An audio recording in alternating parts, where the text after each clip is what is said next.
Hello VIPs, Stephanie from Mrs. D's Corner. Popping in, I know I didn't give y'all a heads up about this live, but I'm popping in to prep one of the Elephant and Piggie books, A Big I Took My Ball. This is the book we're going to be prepping today. I will add the links after the live, so you'll find all the links for everything you see, any resources, any supplies that you need, I will link above in this video. You can find them all there. So this is the book that we are going to be prepping today, and we are going to be making an adapted piece book set. So let me show you an example. I have this one finished already. Basically, this is what an adapted piece book set is. It looks just like the regular book, so you do have to buy the actual book to be able to use this. I will share my tips and tricks for finding the books very inexpensive and cheaply, so you have that option as well. I will share that as I'm laminating, prepping things. But this is basically what it is. You have a mat with answer pieces, okay, with picture answer pieces. And inside the book, you're going to tape the what question. So who, what, when, where, how are the different questions that you'll see. And what you'll find when you download any of the PDFs is it's one piece of paper. I actually printed it on two so that they're smaller, and also it saves paper, saves lamination, and they fit in these smaller books much better. You're going to see the question and then its answer. So you will tape the question pieces in the book. I'm going to show you how to do that, how I do it, how it's easiest for me, and I'm going to share like everything in between. So let's get started. All I have done is print it out. So like I said, I printed this out. Normally you'll see it on like one sheet of paper. So this is the mat. I printed this out on regular paper. I printed it on color paper. I like to pick a color so that when I stick it in the mat, it kind of goes with the color of this one. So like, I'm a frog. I picked pink because Piggy is pink. So it matches his body and it kind of matches. That's just for me. You don't have to do that. You can print it on cardstock. You can print it on regular paper, whatever you want. I printed on regular paper. I am going to put this one in a 5 mil pouch. I think I said milliliter last time I did this and got so many messages. You're saying it wrong. You're saying it. Okay, human. So I'm going to put it in 5 mil pouch. And I'm just going to send it through my laminator. I use the Scotch thermal laminating pouches. I know there are other options out there. I prefer the Scotch brand. I've never had any issues with them. I usually buy the Scotch 200 pack of pouches. I only grabbed what I needed for when they're around 20 bucks or less than 20 bucks on Amazon. So they're like less than 10 cents a sheet, which is a great price. So you can buy other options. I prefer the Scotch brand. The 3 mil and the 5 mil pouches. So that's all that I'm using. I'm just using a Scotch thermal laminator. This is the $18, $20 one from Walmart. I don't have anything crazy. Again, there are other options out there for laminators. This is what I prefer, but you can use whichever you choose. If you want to laminate at school, you can easily do that as well. Completely up to you. So all I'm going to do is put these inside of the laminating pouches. This is regular paper. These are 3 mil pouches. Nothing crazy. I did the experiment actually I think it was over summer or the fall. I did that lamination experiment with the cut, laminate, cut, or you laminate, cut. I have always been team laminate, cut just because it saves time, but the experiment, just to let y'all know, did show that if you cut, laminate, cut, it doesn't matter because all your pieces are going to peel anyway. The reason that for this purpose, why I laminate first is because then it laminates my question boxes. And when I go, when I go to tape them into the book, if I have multiple pieces on one strip of tape, like here, and one is crooked or like I put it on there, I can take it off because it's laminated instead of like having a crooked piece that would drive me nuts. So that is the reason why I just put these in a pouch and go from there. So all you do is, if you've never laminated at home, so parents, if you're super curious how this works, this is a lamination pouch. You just open it up. Do not peel it apart. You are just going to stick your piece of paper inside of the pouch, and then the side that is sealed goes in the insert at the top of your laminator, and it runs through on its own. I always run it through on the 5 mil heat, only because sometimes I throw in like a 5 mil pouch, like for the mat. So I just always heat it up extra. As they're running out, I like to do things in batches. So I will laminate everything at once, and then I will cut everything at once, and then I will Velcro everything at once, and then I will tape everything in at once. That helps me. It keeps me in order. And it's actually super simple to do. So as this one's rolling out, I'm putting all of my pieces of paper inside of the pouches so that they're ready to go. If I was doing more than one story, like doing more than one adapted piece book set at a time, or I was laminating a bunch of stuff at once, I have 2 of these laminators, and I have 2 of the file folder size laminators. Again, I'll link them all above. And I will run both of them at the same time. At one point I think I had 4 laminators. Why do I have so many? Now I only have 2 of each. Why do I have so many? Because it helps it go twice as fast, especially once I have a bunch of things. So if I'm only laminating like 5 or 6 pieces of paper, or like up to 12, I just get one laminator out and run it through. But other than that, I typically get both out, plug them both in, have them right next to each other, and I have a system where I insert them and just keep rolling, right? And then pull them out, put the new ones in. So completely up to you. You don't need to have more than one. But again, I just got this at Walmart. They have them, I think at back to school time at Walmart, they're like $17.88. I think when I saw them a couple of weeks ago before quarantine, it was like $21. So that's a pretty good price. It is cheaper to buy that at Walmart or Target than it is to buy it on Amazon. I will say that. So you do have that option if you wanted to buy it at Walmart or Target.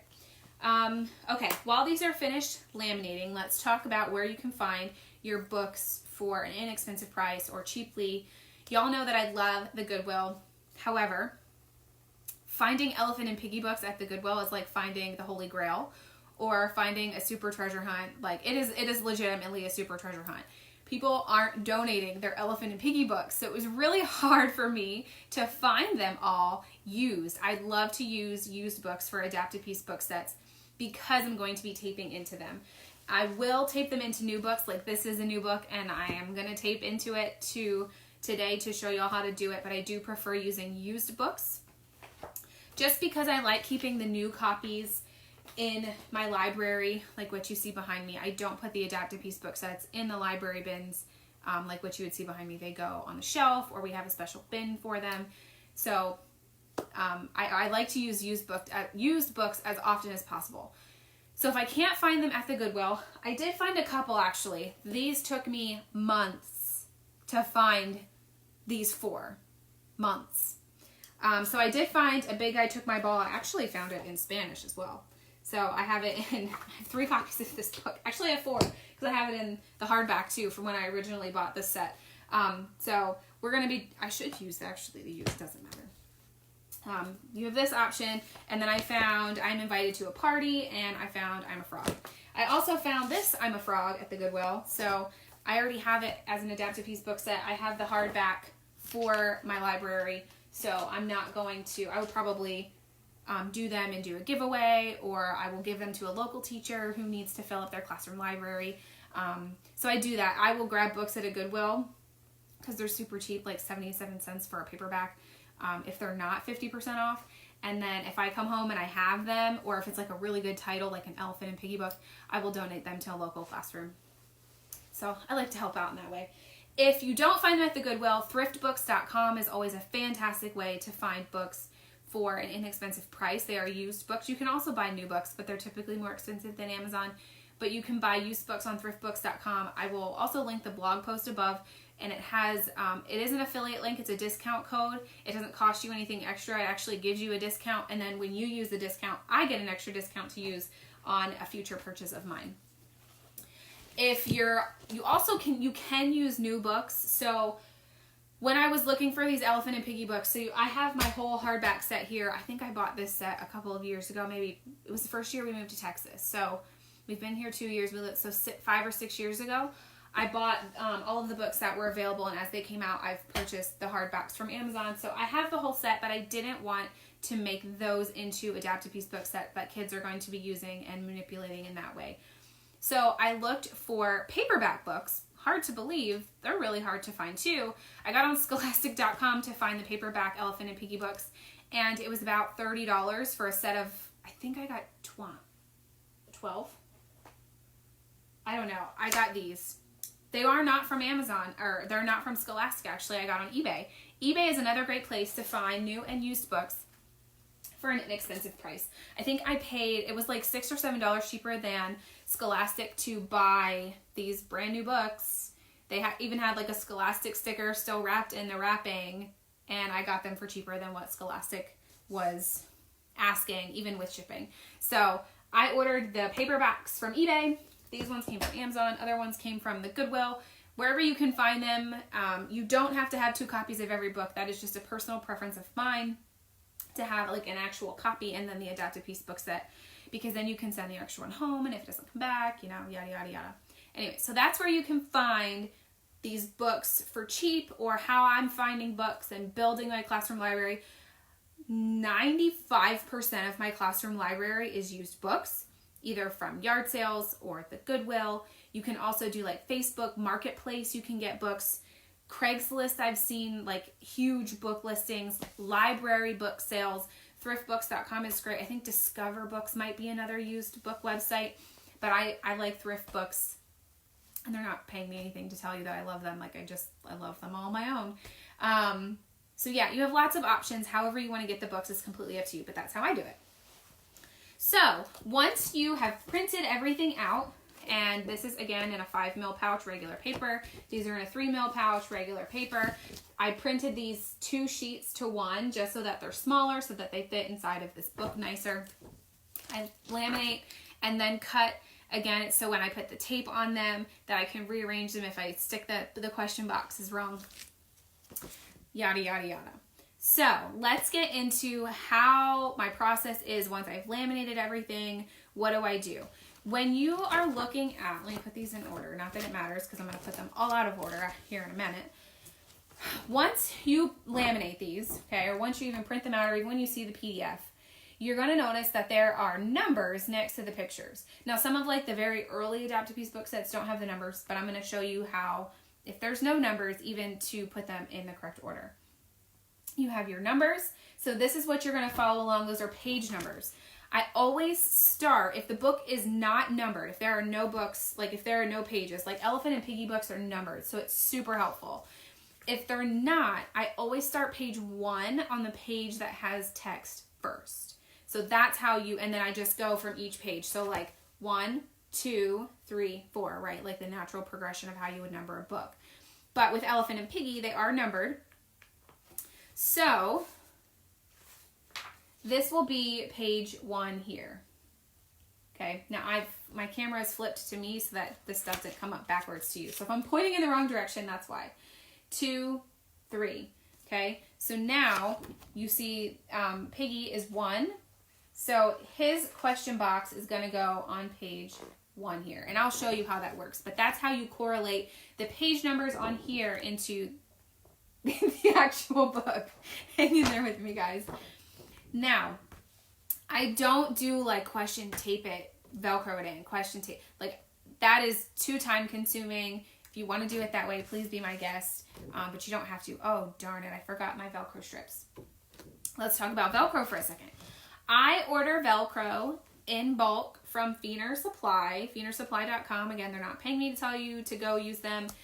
I have used them since I lived in Texas. I probably 6 years now. And this is, I order, so I'll tell you exactly what I ordered. These are the 1/2-inch white hook strips. You get 25 yards of coins. I forget how many coins are on here. You have to order the hook and loop separate. So these are the hard Velcro. So these are the hooks. And then I order the 1/2-inch, same thing, coins. And these are the soft, so these are the loops. And then let me grab, my strips. I was ordering the 1-inch strips, and I noticed, so I ordered the 1/2-inch one time just to see if they would work just as well, and they do. So now I order the 1/2-inch, and I save a little bit of money. So these are the 1/2-inch loop tape strips. If you don't have yourself a pair of Velcro scissors, and I mean like non-stick scissors, these are Westcott titanium non-stick scissors. I write my name on them so nobody can take them. I write Velcro on them so that I know that these are only Velcro scissors, and my good scissors, my spring-loaded scissors, these are a godsend. Like, let me just tell you about these. These only get to be used on Velcro, so that way when they get sticky, I can clean them off. And I have a blog post all about how to clean Velcro off, sticky scissors. I can link above. So that's where I get my Velcro. You can get your Velcro from anywhere that you want. I have linked some options in my Amazon shop, which is linked above. And I mean, but get Velcro wherever you want. Completely up to you. So the first thing I'm going to do is I'm going to take my mat, and I'm just going to take one piece and measure, just like that, nothing super fancy, how long of a piece I need. Now, I do go over the line just because, as you notice, I have to overlap pieces here. So I go over the lines. I'm not big onto, like, I don't care that you can see the gray. It doesn't bother me. So then I take this and I measure it this way. I don't measure the paper 3 times. And then I cut. I need 3 pieces. Sometimes I have to stick a 4th piece on the bottom, like you saw with the other mat. If it's a book with a bunch of answer pieces, like it's a longer book or it's more in depth with the what questions, I'll just put Velcro on the back and call it a day. And that's where I keep all of the pieces. So I am just going to take the Velcro off, and I'll show you here in a second. Stick it on my page. Again, I'm not huge on it being perfect in these lines. I don't care if the Velcro is straight up crooked. I mean, to an extent. Not super picky about it. I'm also not super picky about cutting out the pictures and the boxes. So you do what works best for you. I'm sharing what works best for me in hopes that maybe it'll work for you too. So there's my 3 pieces. I do this first because there's a method to my madness. So now what I'm going to do, because I laminate cut, even if you cut, laminate, cut, this works. This is a lamination hack that I've shared before. You are going to take your hard Velcro. So I do soft stays, hard travels. So soft stays in the book, soft stays on the mat, hard is going to go on the back of the pieces. Before you cut these out, before you cut anything out, you need to put your hard Velcro on the back of all of the picture pieces. Not the question boxes, just the backs of the question pieces. Now you might be asking, how can you see where the pictures are? When you use regular paper, you can still see, like, so I'm just gonna, and I do 4 at a time. I do on my fingers. So do this super quick. And I do this, the reason that I do this is because now when I go to cut these out, they already have the Velcro. So I keep these in order, but when I cut them out, I can put the pictures in order on here. It makes it super easy when we're doing a story. If I'm doing it just with like one kid and they have to have just one answer piece, I can just give them the one answer piece and they can put it in the book. Or if they have to have a field of 2, I can grab the next answer piece and a different answer piece and kind of go at it that way. It's super helpful. They don't have to be in order. If you don't want them to be in order, it's completely okay. You can also, if you wanted to write the correlating page number to what, like the piece on the back of the answer piece with like a permanent marker, you could certainly do that as well. That way you know, okay, we're on page 14. If you need help or your kids need help and you're stumped on a question or where a certain picture goes, oh, this piece says number 14, so let's kind of figure out where it goes. But I promise you, it's not that hard. It's super easy if you follow the questions in the book.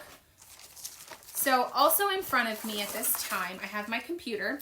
On my computer, I have the PDF that I printed this from opened up. I have it on the first page of the answer pieces, and I have it ready to go that way when I am ready to start taping in the questions.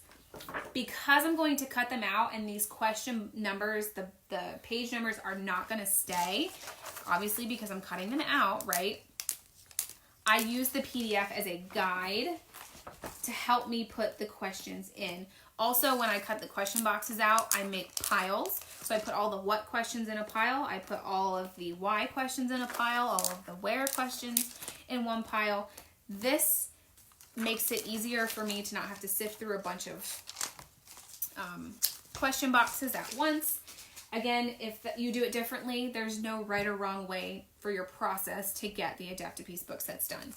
This is just how I do it, and because I do so many in batch, like I'll do a bundle at once. Once the bundle's finished, I will do all of the books at once. So I will laminate everything first, then I'll Velcro everything, and then I'll cut everything out, and then I'll tape everything in. And that's how I do it. I do it in this manner so that if I want to do things in bulk, it makes it super easy for me. Okay. We are now in order. So I say in order because I can see 1, 2, 3, 4 to 10. And then this one up here starts at 12. So I've kept all of the pieces, all the pages in order. So that way when I cut out the boxes, I can put the pictures in order onto the answer mat. Now, how do I do this? What is my process for cutting things out? I'm going to do just the first page because if I sit here and do this whole page, I usually do it like I have my husband help me. I'm not going to lie. I've taught him how to cut the pictures out in order and put them onto the mat. And then the question boxes just go in a pile, or we'll put them in a baggie and label the baggie. So I would label it a big I took my ball. So he helps me while we're watching TV at night or something like that. So if I'm doing a bunch of that at a time, I do ask him for help. So what I'm going to do is I'm just going to cut. Now you can use a paper cutter. I just use scissors. Now these are spring-loaded scissors.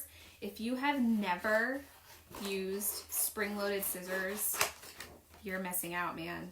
Like these are, I say that Elephant and Piggie books, finding them at the Goodwill are like the holy grail. These scissors are like a godsend to all scissors. So I cut all of the edges out. It really helps so your hands don't get super tired while you're cutting because they're spring-loaded. So they pop back open. It's fantastic. So I cut the edges off, and then because they go like this, 1, 2, 3, 4, 1, 2, 3, 4, right? That's how they show up on the page. That's how I'm going to cut them out. So basically all I do is I just cut them out into their boxes in that way. So this was one. I put it face down either on my lap, on the floor, or on the desk, on the table, wherever I'm working. And I taught my husband how to do it this way. So if he can do it, God love him, but he is not a teacher. He is not in the field of education at all. So if he can do it, it's simple enough that I can trust him to do it. I don't have to micromanage. Then y'all can do it, I promise. So 3 and 4. Now, I'm going to open up. My computer timed out. I have this open up on my laptop. So I'm opened up onto the first page. This is what it looks like when you're going to download it. Again, I printed mine to a page. So that's the first page here. And then I have the second page.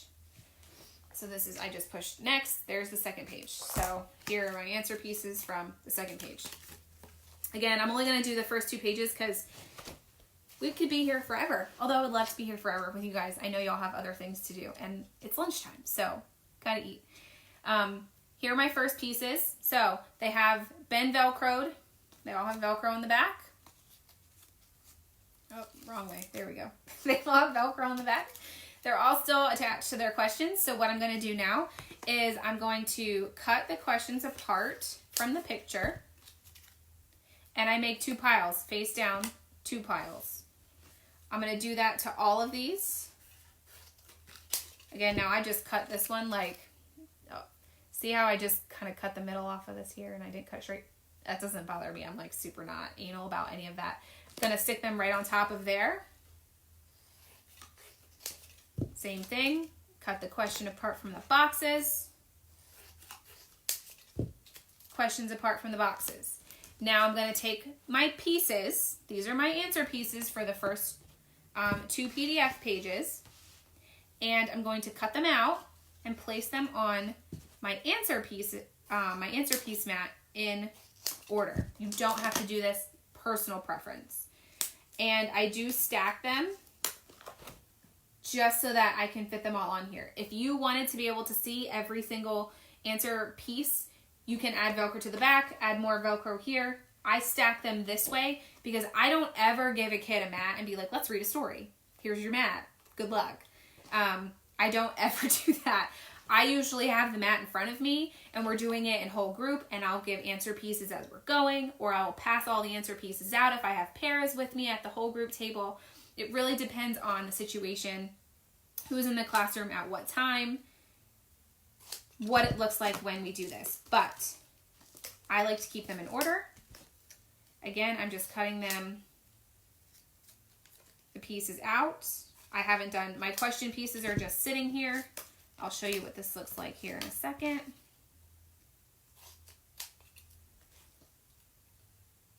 All right. So here is what that looks like as I put them in order. So I know as I'm going through the book that this is the first box, this is the second box, third, fourth, fifth, and so on, however they show up in the story. Now, here are my answer pieces, or my question boxes, sorry. These are my answer pieces. They're on the mat. I don't need this right now because at this point, I'm going to have all of my question boxes in this format. All of my answer pieces are going to be on this mat, and I don't need the mat right now. What I need right now are the question pieces, a pair of scissors, your tape. I use Scotch shipping tape. I apparently love Scotch brand. So I use Scotch shipping tape. You can use whatever packing tape you want. I have tried to use Avery label stickers. They didn't hold up as well as just taping these into the book. So you use whatever you want. I've tried different formats to make it easier, but this holds up best. You need the book. So question, scissors to cut these, tape, packing tape, clear packing tape, and the book. Before you do anything into the book, you're going to cut all your answer boxes out. So all of your question boxes, I let them get out of order again because I am going to put all of the what questions in one box, in one pile, all of the who questions in one pile, all of the why questions in one pile, all of the when questions. So I'm going to make a pile for each separate question that goes in the book. That way, as I'm following along with my PDF on my computer, I can be like, okay, there's who, there's what, and I don't have to sift through all of these. So I'm going to make a pile of what, there's a why, how did she feel, there's a who and a who. So here's all of my whats, my whos, my whys, and how did she feel. Now, if you were doing all of them, you would probably have more question boxes in front of you, but this is how I'm just doing the first 2 pages. My rug's getting all messed up here. To show you guys my process for how that I do this. All right, now it's time to tape these actually into the book. It's not complicated, but it takes the most brain power out of the laminating, the printing, the cutting, and adding Velcro. Like, this takes the most brain power, I will be honest. But it's not hard at all. It's actually very, very simple. So what you're going to do, again, have your computer open with your PDF. This is the PDF for Big I Took My Ball on the Every Adapted Piece book set. This is the first page. You can click the top to learn how to adapt books and what it looks like. So there is a blog post that walks you through how to do this. This is also, you can click this to buy the book if you don't have the book already. This is a page to let you know that you can print the boxes smaller. And then I always give you a recommendation of the size to print because 2 inches is too big for a lot of books. I always give you the recommendation of the size to print. So 50%, I just print 2 pages, or you can use the shrink option to fit. So 100% would be the full size, the 2 inches that you would see. If you need it smaller, you could do 90%, do 80%. But I always give you my recommendation for the book that I have, the size that you want to print it out in. You can print it in this big size though, completely up to you. So here's the first page of the answer pieces. I write 2-inch box up here so you know how big these are. Answer pieces go to the book, A Big Guy Took My Ball. I write that there, so if you're laminating or printing a bunch of stuff, or in your lamination gets mixed up, or your printing pages get mixed up and you have no idea what pieces go to what book in that process, you can look up here and say, okay, well this goes to A Big I Took My Ball. Then you can put them in order by the numbers that are here. Then you're going to see the question boxes and the picture boxes here. So it goes in this format. As you would read like a chapter book, you're going to start here, read down, go to like the next page, start here, read down. So it doesn't go like this. You're going this way and then this way. You can also see it because the numbers go 1, 1, 2, 3, 4, 5. Okay, so this means these 2 are going to go on page 1. This is going to go on page 2, page 3, page 4, page 5. Now, again, the Elephant and Piggie books are numbered, which is super helpful. And books that are not numbered, let me look at, I have some books laying here. So I got this at the Goodwill, green sticker, Goodwill. I don't think Froggy books are ever numbered, no. So I always start, so just so happens to be that the first page with illustration that you see here has text on it. I would start here with page 1. This would be page 1. And then I would open it up, and this would be page 2, page 3, and so forth. Page 4, page 5. Make sense? Elephant and Piggie books are numbered, so you don't have to worry about it in that aspect. So what I'm going to do is I'm going to open up to page 1. This is page 1. It's not numbered, but page 2 is numbered, so I know that this is the first page of the book. So I'm going to have this open in front of me. I have my computer in front of me. I know you can't see it. I have my computer in front of me. I wonder if I can move some of this stuff around. Probably not. Computer. Not really. You can't see it. Okay. Computer. Put it up here. Yeah. There we go. Now we're thinking. Computer. I have the book. I'm on the first page of the book. The page where it starts in here. I have my question boxes right here. And I have my tape. That is all you need at this point. Computer, question boxes, tape, and the book. Open up to page 1. We do not need this right now. Set it aside. Don't worry about it. We're starting with 1. So I'm going to look. So I have a who and a what. So I'm going to take my tape. And you get really good at estimating how much tape you need. So who comes first and then a what. So I'm going to take a who question, put it first, and then I have a what. So all I did was add these to the tape. Now, this is why I laminate first, because, learn from my experience, I didn't laminate them at first, and then when one went crooked, so say it like, I accidentally put it like that, and I tried to take the paper off of there, it's going to rip your paper, and you're kind of done at that point. Like, cut it out and retape it. If you laminate it first, it also saves you time, but you can pull it right off the tape and then reposition it. Your tape might curl, but you can reposition then so that it's straight. This is why I laminate first, especially with these.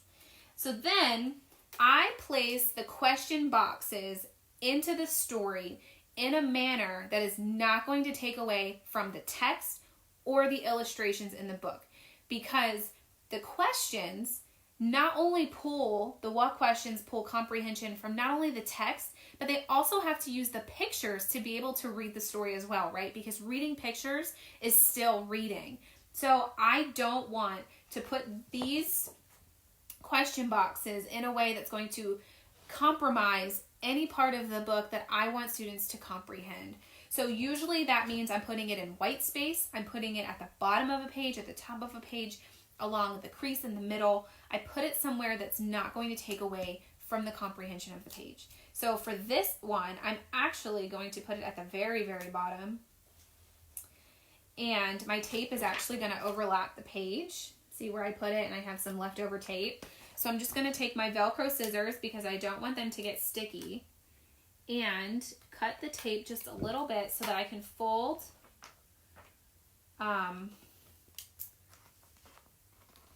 the tape around on the page.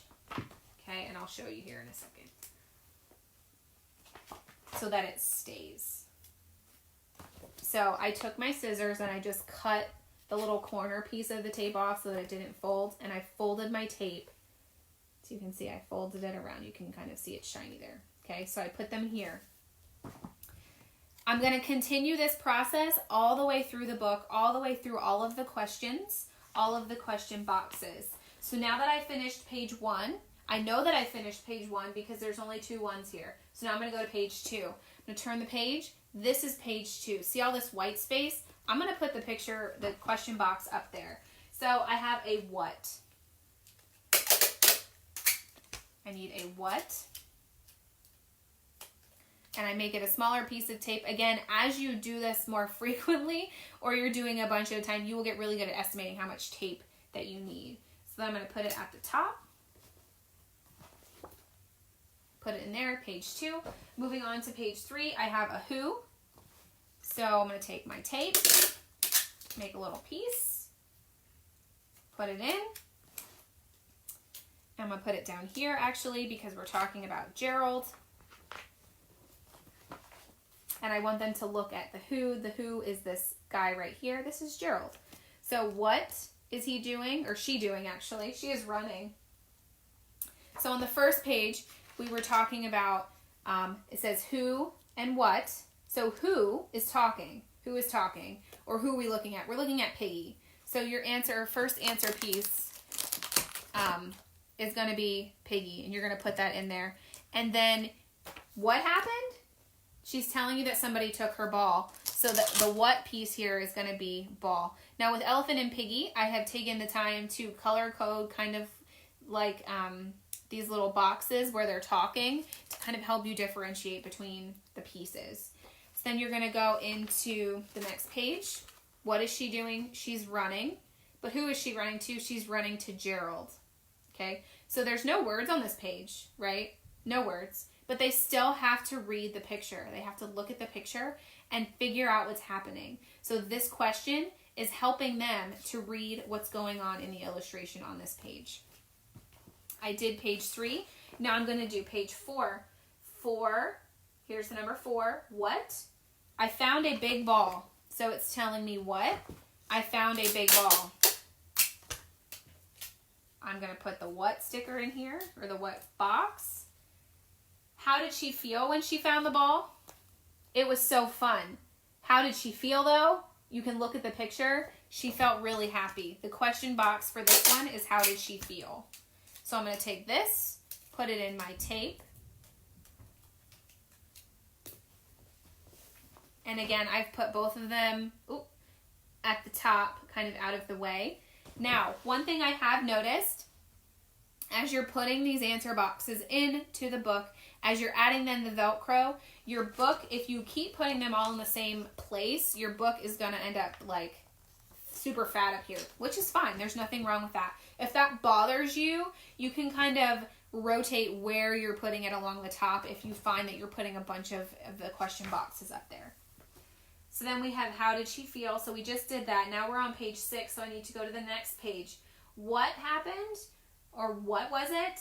It was a big guy. So we have big and guy. So I need 2 what boxes. So I'm going to make my tape 2 long and put 2 what boxes right next to each other.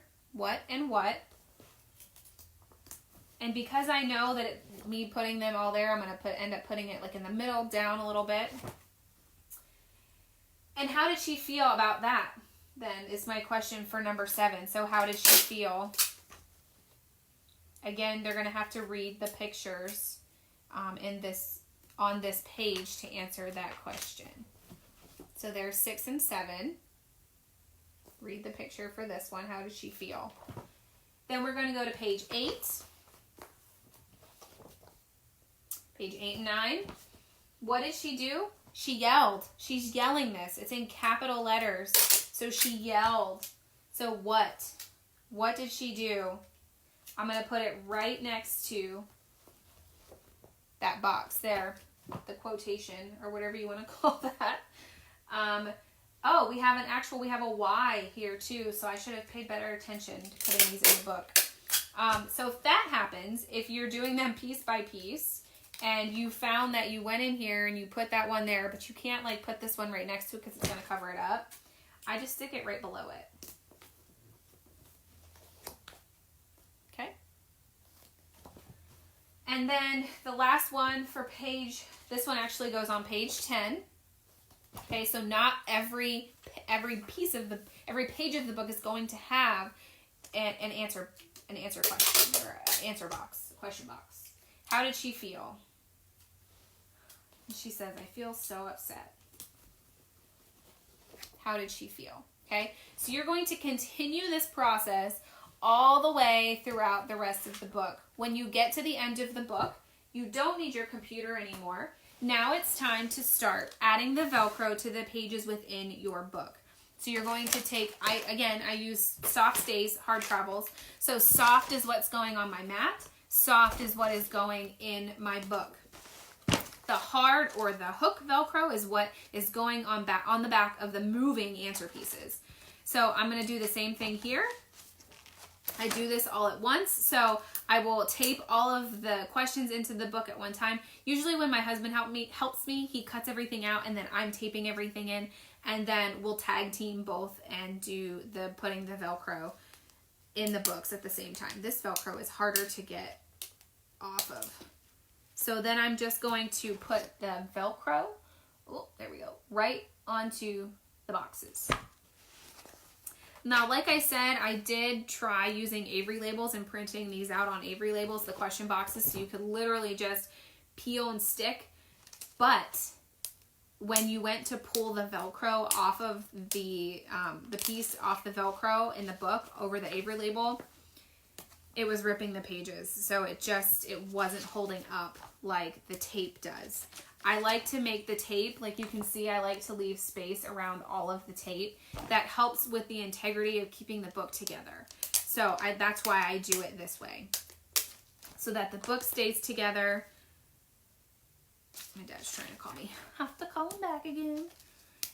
And then we had one on page 10. So Y.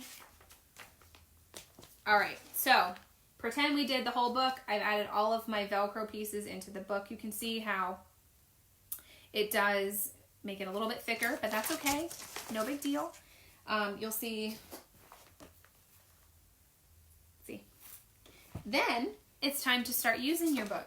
So you can use your book. Again, you can use it in small group. You can use it in whole group. One great way to do this, if you have students who only need a certain amount of answer pieces, like to choose from their field of questions or their field of answers, if that's either one or two. If you get paint strips, and I'm going to pretend that this is a paint strip, like a paint stick that you mix the paint with, right? You can get those at Home Depot, at Lowe's. You can order them online too as well. And if you put a strip of Velcro on there, the loop Velcro, the strips, right? Put a strip down there. Keep the handle. And then you can just move the answer pieces onto your paint stick and then give the child the paint stick and give them however many answer pieces are in their field of answering. That's a great hack for this. So if you've never done that, that's a great way to do this. But you're just going to use the book. You're going to read the book. Typically what it looks like is we will read the book together for the first time, and then we will do the Adapt-A-Piece book set the second time. I want them to enjoy the book the first time. I don't want them to have to think about answering all of these questions while we're reading it the first time. So the first time, it's typically during story time, which is after snack. They have story time while I am at lunch. So story time with paras or whoever is in the classroom that day. And then the next day or a couple days later during guided reading, we'll go ahead and do the Adapt-A-Piece book set together. Sometimes they'll do it with the para in a center. Sometimes they'll do it with me and we'll do it in whole group, or I'll do it in a smaller group with like 2 or 3 kids. And again, it really depends on the kids and their ability levels, what that looks like for you. You can give them, again, but though I never give them a whole mat and I'm like, good luck. That never happens, never happened, never will happen. That's way too much stimuli, too many pictures. It will take you forever. So that's why I like to keep them in order so that I know what's coming next. Again, you can put numbers, the number pages, the pages from the book on the back with like a Sharpie marker or something, and do it that way. If they get out of order or something like that, that's a great way to do that. How do I store these? I store these all in a tote. Like, they don't go in the normal book bins that you see behind me. They don't go in there. They're too fat when you try to put too many together. You won't be able to fit as many books into a book bin. So I don't put them in there. I didn't grab my bin either where I put these. But I basically just have a tote and they're all in there. So I'll put all of the Elephant and Piggie books in one, or I'll put all of the winter books into here and label the bin. And I just use like bins from Walmart and Target or the Dollar Tree. Like, I don't use anything super fancy.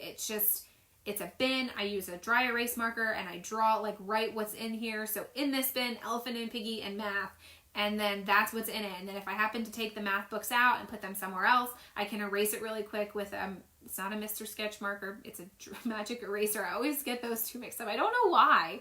A magic eraser, if you've never used magic eraser, in the classroom to like clean, just do it. But I use that on the bins then, and I can erase the dry erase marker and rewrite whatever else I put in there. It's nothing super fancy to keep them stored. If I'm having a bunch out, like in a center, I'll just grab a smaller bin and I'll just put them in there. And when I store them in the bins, I put the mats inside of the books. So I don't choose like a certain page. This is it. That way I don't have to go searching for the mat when I'm looking for the book, or vice versa. If I have the mat, I'm like, oh my gosh, where's the book? You can also store them in file folders inside of your filing cabinet, or if you have those project cases and you want to use this with like in a making friends kind of lesson, or friendship, you know, you have a friendship bin or file folder in your filing cabinet or project case, you can keep this inside there with all of it, and that way it just stays together. This is what I found works best for me. Again, if you store them differently, that's completely okay. You do what works best for you.